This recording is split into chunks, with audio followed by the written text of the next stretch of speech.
Hi friends, இன்றைக்கி கழுத்து பகுதி ப்ளவுஸில் எப்படி தைக்கலாங்கிறத பார்க்கலாம். இதுக்கு நான் கிராஸ் பீஸை இப்படி ஜாயின் பண்ணி வச்சுருக்கேன்.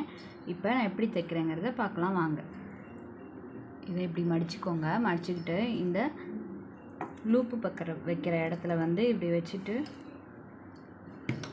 இப்போ நான் தைச்சிட்டு காமிக்கிறேன். இப்படியே தைச்சிட்டே வாங்க.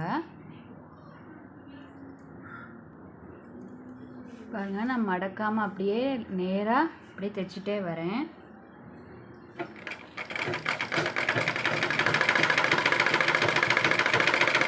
ஃபுல்லாக தைச்சிட்டு காமிக்கிறேன்.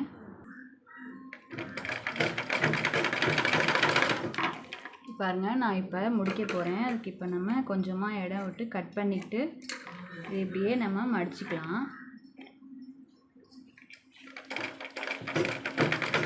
மடிச்சுட்டு ரஃப் அடிச்சுக்கோங்க. பாருங்கள், ஃபுல்லாக நம்ம அடித்தாச்சு. இப்போ என்ன பண்ணணும்னா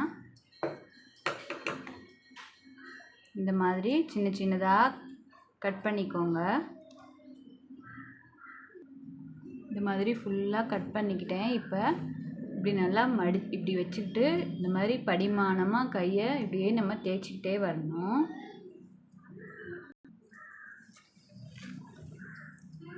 இந்த ரெண்டு ஜாயின் பண்ண இடத்தையும் நல்லா நம்ம கட்டை விரலை வச்சு நம்ம தேய்ச்சிக்கணும். தேய்ச்சிட்டு இதை அப்படியே மடிச்சிட்டு இந்த ஜாயிண்ட் தெரியுதுல, இந்த ஜாயிண்ட்லையே அப்படியே நம்ம தைச்சிக்கிட்டே வரணும்.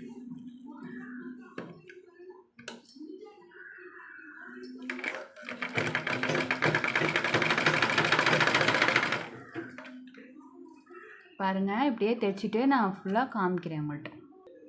இப்போ பாருங்கள், ஃபுல்லாக தைச்சாச்சு. இப்போ நம்ம இந்த இடம் அப்படியே நம்ம கட் பண்ணிக்கலாம். இந்த இடத்த அப்படியே கட் பண்ணிக்கலாம்.